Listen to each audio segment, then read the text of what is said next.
আসসালামু আলাইকুম গাইস, এটা হচ্ছে দনকুরা এবং কুড়িমারা গ্রাম। এদিকে আড়াইবাড়ি ইউনিয়ন আর এদিক দিয়ে শাহেদুল ইউনিয়ন। তো আজকের এই পরিবেশটা আপনাদের উপর থেকে দেখাবো ড্রোন দিয়ে। তো চলেন দেখে আসি।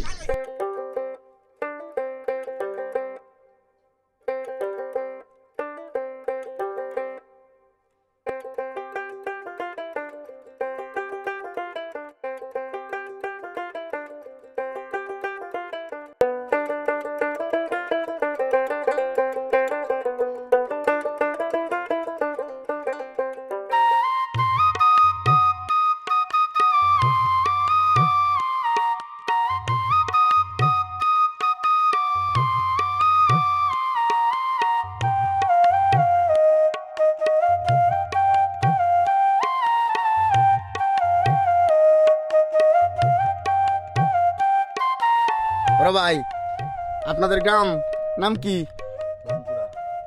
দনকুরা গ্রামটা কেমন? সুন্দর। এই যে ড্রোন দেখলেন, কেমন লাগলো? আমি এখন বন্ধ যাইম, আর বন্ধ একটা চাষা আছে। তো চলেন চাষার কাছ থেকে একটু ঘুরাই দেয়, একটু কিছু জানি নেই।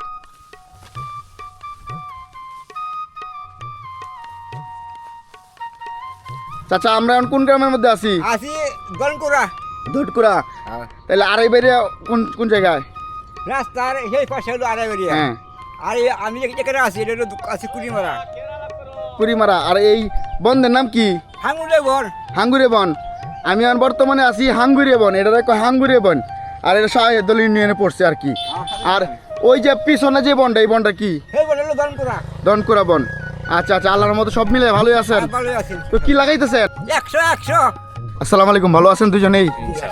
তো এই যে আপনাদের যে সামনে একটা ঐতিহ্যবাহী বাড়ি আছে, দনকুরার সবচেয়ে ঐতিহ্যবাহী বাড়ির নাম কি?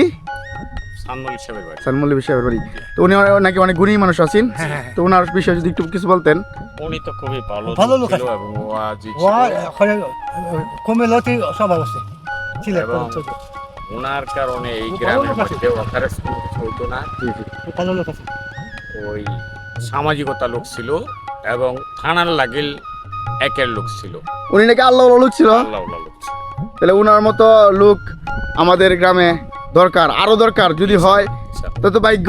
ইনশাআল্লাহ। তবে হওয়ার মতন আর কি। ওর মতন না, এখন তো এইরকম পরিবেশে আমি নাই, জি জি জি। যার ফলে এইরকম পরিবেশে গড়িয়ে উঠতেছে না, গড়াইতেও পারতেছে।